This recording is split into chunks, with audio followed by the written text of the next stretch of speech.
Hi Internet, Shadow Serenity, coming to you guys with another random video, but let me just say here, maybe this will turn into a new internet thing or whatnot, but you guys can certainly add your own videos to it, so here we go. Things I love and hate about my state. So, and my state happens to be California, so one thing I love about California, I've only been out of my state once, and that was to Florida, and I have to say, I love the diversity of food that we have here in California. I know I went to Florida for 3 months. I thought I was going to die because I couldn't find any Mexican food. And here in California, it's always kind of like when you're not sure what to have on any given day or you feel like eating out. It's like, what country do I feel like eating today? Insert an inappropriate joke here. One thing I hate about California, and it's really, really just everywhere, and I feel bad for saying it, but it's more prominent here than I've ever really known it to be. I know in Florida, I saw it was still there, but it wasn't as prevalent as it is here. And also, it might just have something to do with the county, Humboldt County. But I hate how much homeless people we have, and it's not to say that I hate poor people. I consider myself poor, but it's the fact that the wealth gap is just really strong. Either you got really rich people or you got really poor people. There's not really much of middle class anymore, and I don't know very many of them that are really considered middle class. And it's not just like any type of homeless people. There are varieties of homeless people that I've come to know about being here in Humboldt County. Then you got your just extreme poverty people that are just down on their luck. They just haven't been things haven't worked out for them. Then you got your crackheads, people that are just drug addicts that are just kind of roaming around. And you can kind of tell because they're not really all the well there, but there also could be mentally ill people that just somehow wound up that way.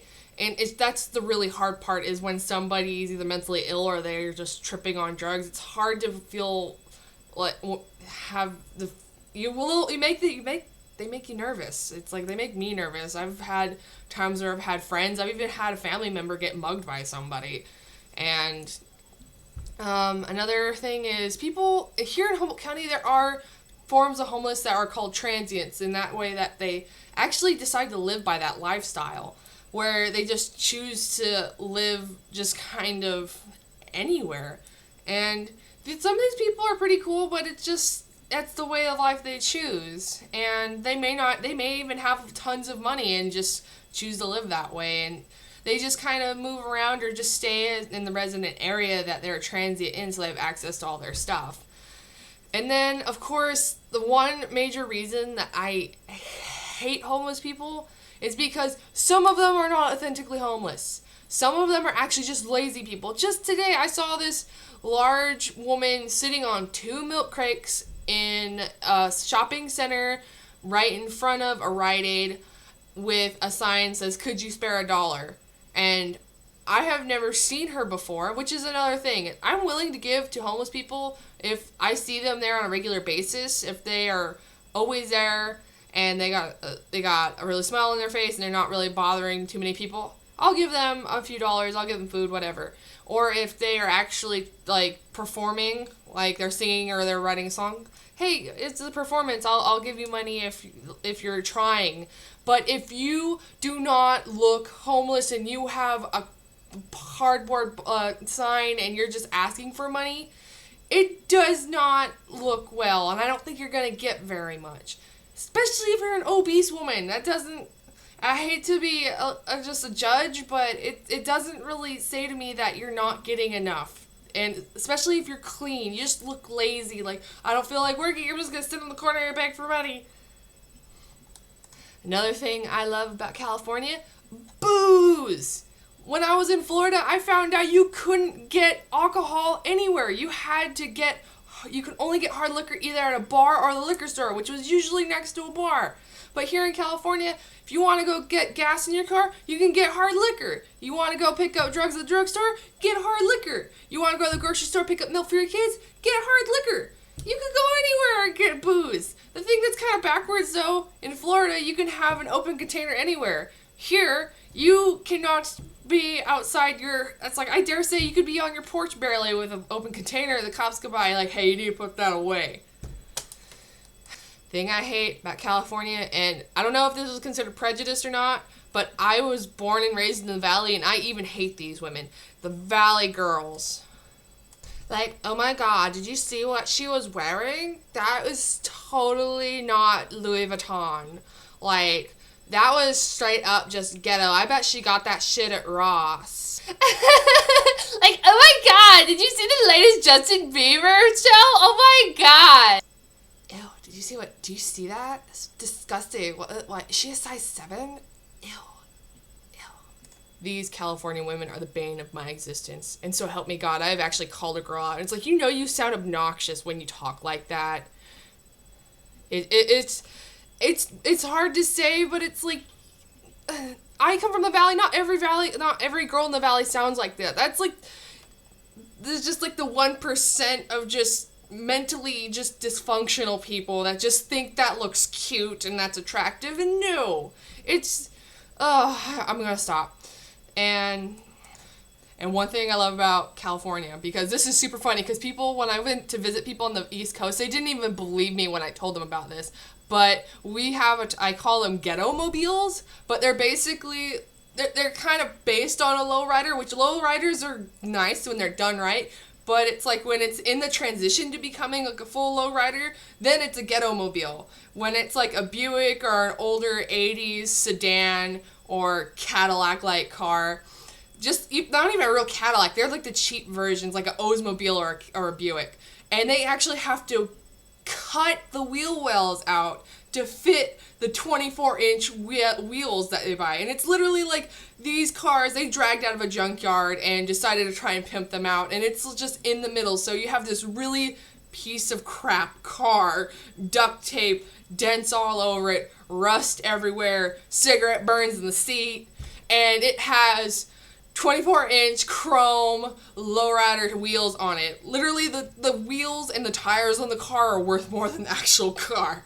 And I love seeing them because they look so silly. I remember me and my roommates were driving down through the San Francisco area, and we weren't even in San Francisco. We were like in Santa Rosa or someplace.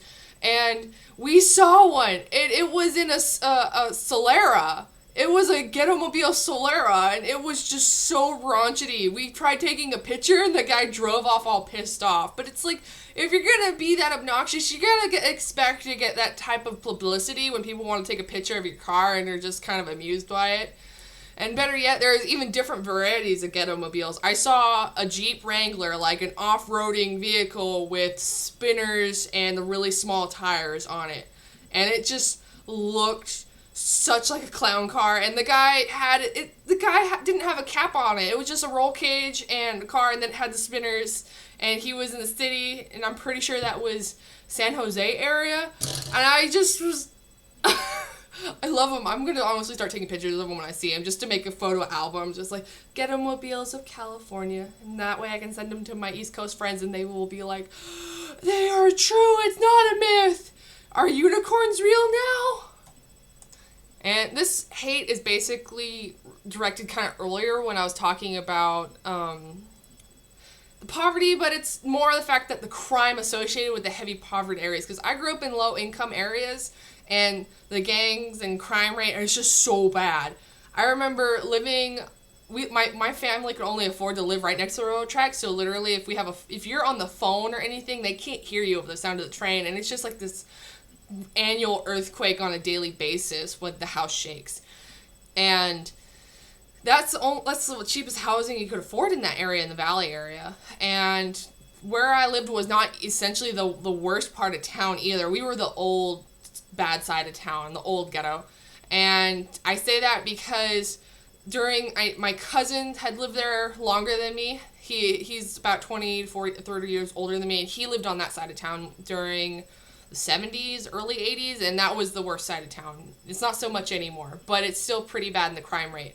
There's tags all over the apartment complexes on my street. There have been lots of thefts. Even my car was broken into, but the guy that was trying to hotwire my car actually cut his hands open and smeared blood all over the dashboard. He didn't even get the radio out. It was totally lame. But But there was one time where I know my bed is right next to the window. So there was one night I remember waking up hearing a car just racing down our street, and all of a sudden I heard this big crash, and then the engine just not going off. And I was living there for like 3 years. That was no news to me. I've heard my neighbors screaming, getting into fights and shootings and stuff. So I was like, whatever. It's not on our lot. It's not on our little house boundary. It's none of my business. And then I wake up in the morning and there's lots of police and stuff on our street. And what had turned out is that there was a stolen car from Fresno, was actually let loose on our street with a cinder block on the gas pedal, and someone just let it go. And that crash I heard was my neighbor's house right across the street from my bedroom, and the car had actually ended up jumping the curb and landing in their yard before it ran out of gas after getting stuck.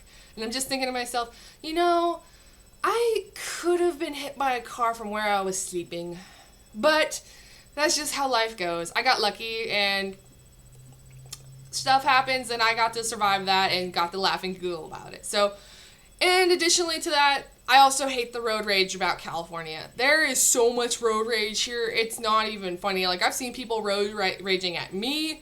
I have been offensive of road rage, except I'm not one of those people that get out of my car and try and shoot people like so many people in the valley that I'm familiar with. That's why you don't flip people off or do anything if you're angry in your car in the valley, because people will get up and there have been knife fights on the California 99 just for people cutting each other off. Just don't do it. And if you want to come visit California, don't be afraid of this. Just be aware that if someone is having extreme road rage and they're signaling at you to pull over, don't do it. Just keep driving. Just let it go. That's just the important part. Anything in California, if you see something, just let it go. Just let it go. So I'm sure I'll probably come up with more, but I hope this has been a really fun video for you guys to actually hear more about what I've experienced in my state. And maybe you guys can make your own videos about what you love and hate about your state, because I think this would be really fun to find out. So, Shadow signing out. Love you guys. Mwah!